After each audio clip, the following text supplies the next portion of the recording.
नमस्कार, कसे आहात सगळे? बरे आहेत ना? तुमच्या इच्छा, आकांक्षा, मनोकामना गणपती बाप्पा पूर्ण करू देत आणि तुमचा हा दिवस खूप छान जाऊ देत. तर आज आपण अभंग ऐकणार आहोत आणि आजचा अभंग आहे संत ज्ञानेश्वरांचा. आधी मी तुम्हाला अभंग सांगते आणि त्याचा अर्थही सांगते. त्रिपुटी भेदुनी मनाच्या मौळी, ते आले भूमंडळी पंढरीये. नाम लाधले पुंडलिके केले खेवणे देखा. समर्थबाई भोजन झाले, पंचामृत घेतले धणीवरी. बाप रखुमा देवीवरू, विठ्ठलेसी तृप्ती. यथार्थ भाविता कळो येईल चित्ती. याचा अर्थ असा आहे की ज्ञाता, ज्ञान, ज्ञेय इत्यादी त्रिपुटीचा भेद करून जो परमात्मा भक्तांकरिता मनाचा मवाळ होऊन भूमंडळी पंढरीत अवतीर्ण झाला, त्याचे नाव आम्हाला प्राप्त झाले. पण हे सगळे नामलंकार देण्यात उपकार त्या पुंडलिकाचे आहेत. त्यामुळे आज समर्थांच्या पंक्तीला भोजन होऊन तृप्ती होईपर्यंत पंचामृताचे पान केले माझे वडील व रुक्मिणीचा पती जे विठ्ठल, त्याच्याबरोबर आज मला तृप्ती झाली आहे. हे यथार्थ भाविकपणे पाहिले तर चित्तात कळून येईल असे माऊली म्हणतात. जसं ज्ञाता, ज्ञान, ज्ञेय हे त्रिपुटी आहे, तसंच त्याच्यावरूनच ज्ञानेश्वरांचं सुद्धा नाव ज्ञान, ह्याच्यावरून ज्ञानेश्वरांचं नाव पडलं. तर ज्यावेळेस भेद करून जो परमात्मा आपल्या भक्तांकरिता मनाचा मवाळ होऊन जेव्हा आपल्या भूतलावरती अवतीर्ण होतो, अवतरित होतो, त्याचं नाव आम्हाला प्राप्त झालं. म्हणजे ज्ञानेश्वर म्हणजे ज्ञान देणारा ईश्वर, म्हणून ज्ञानेश्वर. जो ज्ञान देतो, जो ईश्वर ज्ञान देतो तो ज्ञानेश्वर. आणि ज्ञानेश्वर जे आपण आता ज्यांचं अभंग ऐकत आहोत तो म्हणजे तेच म्हणजे ज्ञानेश्वर.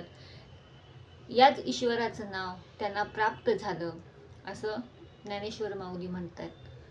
पण हे सगळे नामलंकार देण्यात उपकार त्या पुंडलिकाचे आहेत. जेव्हा पुंडलिकानं आपल्या आईवडिलांची सेवा करत असताना त्या पंढरीनाथाला म्हणजे विठ्ठलाला सांगितलं की तू इथंच थांब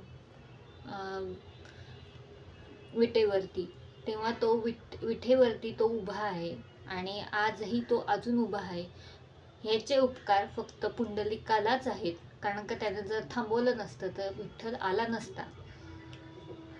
जेव्हा समर्थांच्या पंक्तीला जेव्हा भोजन होऊन तृप्ती होईपर्यंत पंचामृताचे पान केलं माझे वडील, म्हणजेच ज्ञानेश्वरांचे वडील जे विठ्ठलाला ते आपले वडील मानतात ते, आणि रुक्मिणीचा पती म्हणजेच विठ्ठल, याच्याबरोबर आज मला तृप्ती झालेली आहे. म्हणजे त्याच्याबरोबर बसायला मला तृप्ती, त्याच्याबरोबर मी भोजन करतो तेव्हा मला तृप्ती होते असं ज्ञानेश्वर माऊली म्हणतात. तर कसा वाटला हा अभंग? जर अभंग आवडला असेल तर लाईक करा आणि असेच अभंग आणि त्याचे अर्थ ऐकायचे असतील तर माझ्या चॅनलला सबस्क्राईब करा. जेव्हा तुम्ही सबस्क्राईब कराल तेव्हा माझे असेच अभंग आणि त्याचे अर्थ तुम्हाला ऐकायला मिळतील. जर आपण पुढच्या व्हिडिओमध्ये असाच अनेक अभंग घेऊन भेटूया. तोपर्यंत तुम्ही नामस्मरण करा, कारण का नामस्मरणामध्ये खूप ताकद आहे. आणि आपल्याला असं म्हणतात की नामस्मरण केल्यानं देव भेटतो. जर खरंच आपल्याला देव भेटायचं असेल तर नामस्मरण त्याचं केलं पाहिजे, कारण का असंच आपल्याला देव कधीच भेटणार नाही. पण त्याचं नामस्मरण करता देव भेटू नये तरी सुद्धा आपलं मन शांत होईल, आपलं मन स्वच्छ होईल, आपलं मन आनंदी राहील. ह्याच्यासाठी तरी नामस्मरण करा. जेव्हा आपलं मन आनंदी होतं तेव्हा देव भेटल्यासारखंच आहे.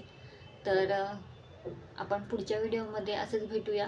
तोपर्यंत पुंडलिक वरदा हरी विठ्ठल, श्री ज्ञानदेव तुकाराम, पंढरीनाथ महाराज की जय.